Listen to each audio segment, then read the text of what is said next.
Colorado's first student scholarship sweepstakes today was supposed to have 5 winners. It had 6 because a student from Steamboat Springs, who was randomly picked out of the pool of vaccinated teenagers, said, you know what? He didn't really need the $50,000 in scholarship money, so he wanted someone else to win it.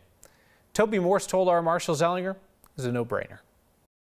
I'm happy that I can use that scholarship fund. There are 6 teenagers on this Zoom call announcing the state's first 5 scholarship winners for kids 12 to 17 who have at least 1 dose of the COVID vaccine. 6 teenagers because Thomas M., who goes by Toby, had his number picked and turned down the scholarship. I would like to think that anybody in my situation would do the same. Toby is headed to Clarkson University in New York to be an engineer. His college is already covered by an academic scholarship and pre-planning by his grandparents. I know there are Coloradans out there who, are maybe going to graduate with student debt, and this $50,000 is going to be a massive burden off their chest. For me, it was just the obvious choice, just to see if they could find someone more deserving and give it to them. That's what the state did. Similar to what we showed you yesterday, the state picks backup numbers just in case the winner, or in this case, 5 winners, have a reason to turn down the prize.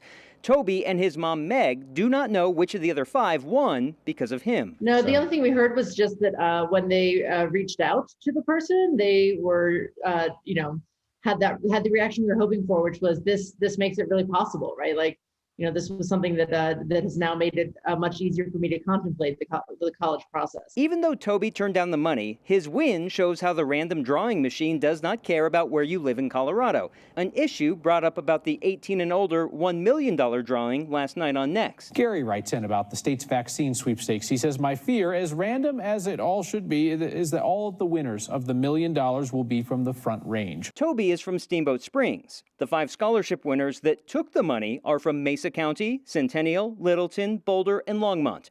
The winner of last week's $1 million is from Meade. As the governor said, it is totally randomized. I got it, someone in Mesa County got it. Anyone who gets vaccinated can get it.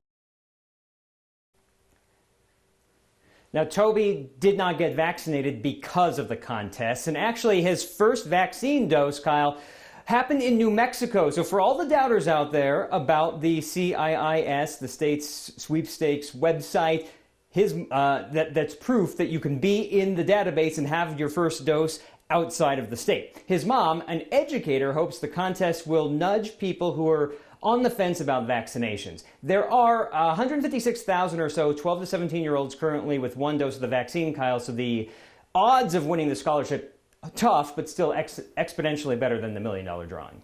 And Marshall, this takes me back to some reporting of yours a few weeks ago that people may or may not seen, which is the idea of, is this incentive really incentivizing people to get the vaccine? And it depends on who you listen to. I don't know the status of the other 5 actual winners today, if they got it because of the contest or not. I didn't get a chance to ask them that, but that's a question that will be asked of every winner, including tomorrow's $1 million winner, to find out if any of this actually benefited someone who was like, well, maybe not. Oh, there's money involved. Okay, I'll do it. And then they win money or a scholarship. And as your reporting showed, we did not see a discernible bump in vaccinations after these contests were announced. The governor said we would have seen more of a dip had we not. Thank you, Marshall.